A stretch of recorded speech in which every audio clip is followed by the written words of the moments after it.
Allah Subhanahu wa Ta'ala memakai kata thumma afidhu, kemudian kamu dapatilah secara maknawinya, kamu nikmatilah apa yang ada dari faidul ilahiyah yang berupa kesupat tadi. Karena apa? Kalian telah ma'rifat dengan sebenar-benarnya ma'rifat.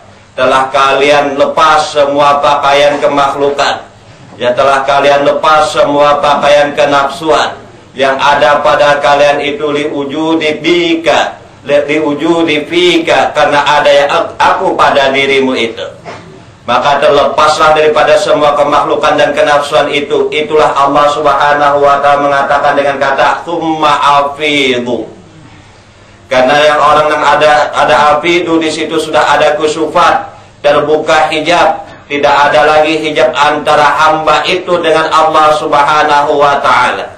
Wa mawahibun, pelajaran daripada Allah, karunia daripada Allah. Maka itu orang terus menerus dalam dzakir ilallah ala dawam. Orang itulah yang dimaksudkan uzkurullaha dzikran katsira, yang melaksanakan firman Allah yang zikir terus menerus. Oleh karena itu, apa yang dikehendaki daripada api itu, adakah pada kalian sudah merasakan nikmat Allah secara maknawiyah itu? Oleh karena itu, di dalam tawaf haji itu pun dinamakan tawaf ifadah, yang berasal dari kata afadha yufidu ifadatan. Thumma afidu, yaitu tawaf haji itu tawaf ifadah.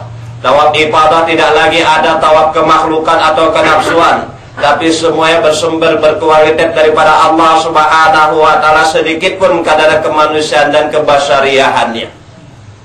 Inilah Allah Subhanahu wa Ta'ala nyatakan afidu, di mana di situ dikatakan dalam tafsir zahir itu, tafsirul umum, thumma afidu, bertolaklah dari Arafah ke Musdalifah.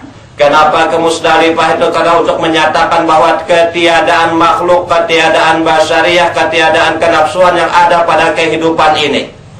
Dan setelah itu melemparlah orang itu Jumratul Aqabah, dan mengambil lapar awal. Setelah melempar Jumratul Aqabah, pergi ke Makkah untuk melaksanakan tawaf ifadah.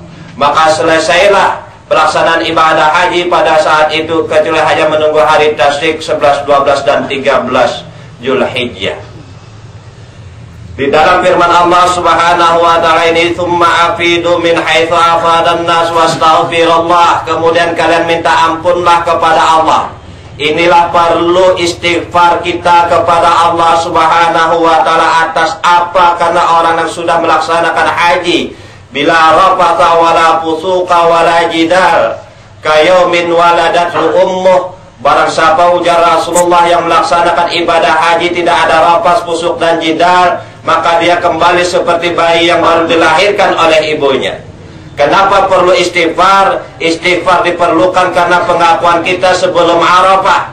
Kita terus-menerus mengakui kekuasaan kita, terus-menerus mengakui keakuan kita, terus-menerus mengakui kesama basar dan iradah kita.